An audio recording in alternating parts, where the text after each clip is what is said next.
Cooking with পিউষা রান্নাঘরে আজকে আমরা হাজির হয়েছি ছোট মাছের রেসিপি নিয়ে। আজকে আমরা দেখাবো মলা মাছের চচ্চড়ি। এই রান্নাটা করার জন্য আমরা নিয়ে নিয়েছি এখানে 400 গ্রাম আছে মলা মাছ, আছে মরিচের গুঁড়া, লবণ, হলুদের গুঁড়া, পেঁয়াজ কুচি, টমেটো ফালি, ধনে গুঁড়া, কাঁচামরিচ আর ধনেপাতা। সামান্য পরিমাণে তেল দিয়ে নিব। এবার কিছু পেঁয়াজ কুচি দিয়ে দিব।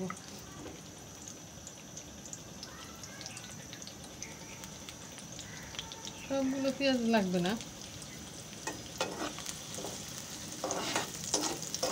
পেঁয়াজটা এবার কিছুক্ষণ ভেজে নিব। এখানে 2টা বড় বড় পেঁয়াজের কুচি আছে।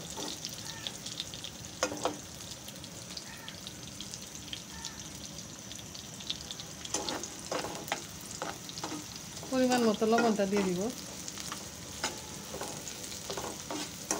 পেঁয়াজটাও তো ভাজবো না, 30 সেকেন্ডের মতো ভাজবো।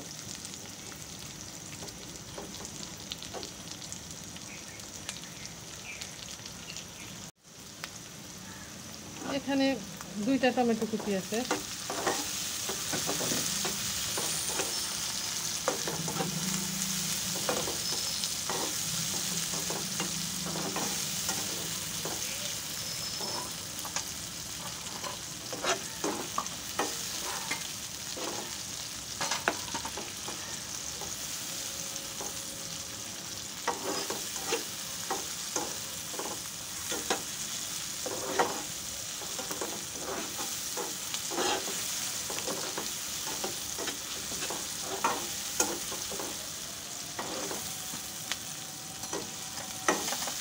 এই পর্যায়ে এসে আমি দিয়ে দেব হাফ চা চামচের মতো মরিচের গুঁড়া, হাফ চা চামচ হলুদের গুঁড়া,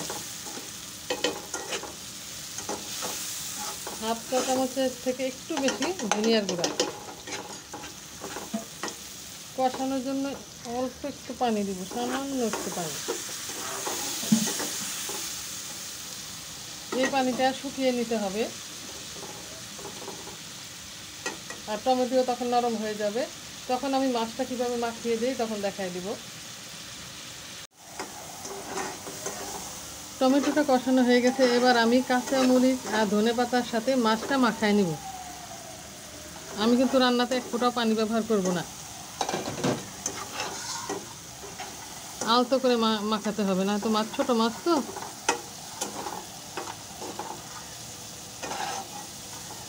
এই মাখানো মাছটা এখন আমি হাঁড়িতে দিয়ে দিব।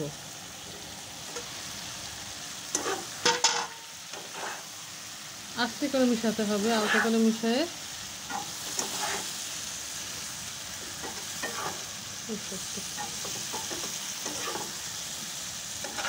মিশানো হয়ে গেছে। এবার ছড়ায় দিব, ছড়ায় দিয়ে আমি ঢাকনাটা দিয়ে দিব, আর চুলার আঁচটা আরেকটু কমাই দিব, একদম মিডিয়াম টু লোয়ের মাঝামাঝি রাখবো।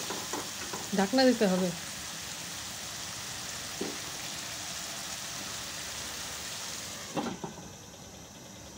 এই মাছের থেকে যে পরিমাণ পানি, সামান্য একটু পানি উঠবে, আর এটা পানিটা পুরো শুকায় যখন তেল বের হয়ে যাবে তখনই চচ্চড়িটা আমার কমপ্লিট হয়ে যাবে। খুব সহজ একটা রান্না।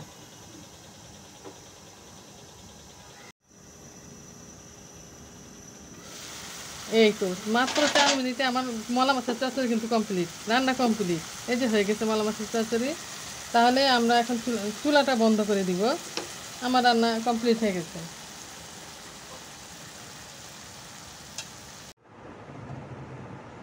খাওয়ার জন্য প্রস্তুত হয়ে গেছে আমাদের মলা মাছের চচ্চড়ি।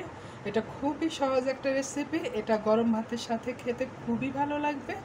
আজ এ পর্যন্ত, আগামী দিন আপনাদের সঙ্গে আবার আমাদের দেখা হবে নতুন কোনো রেসিপি নিয়ে।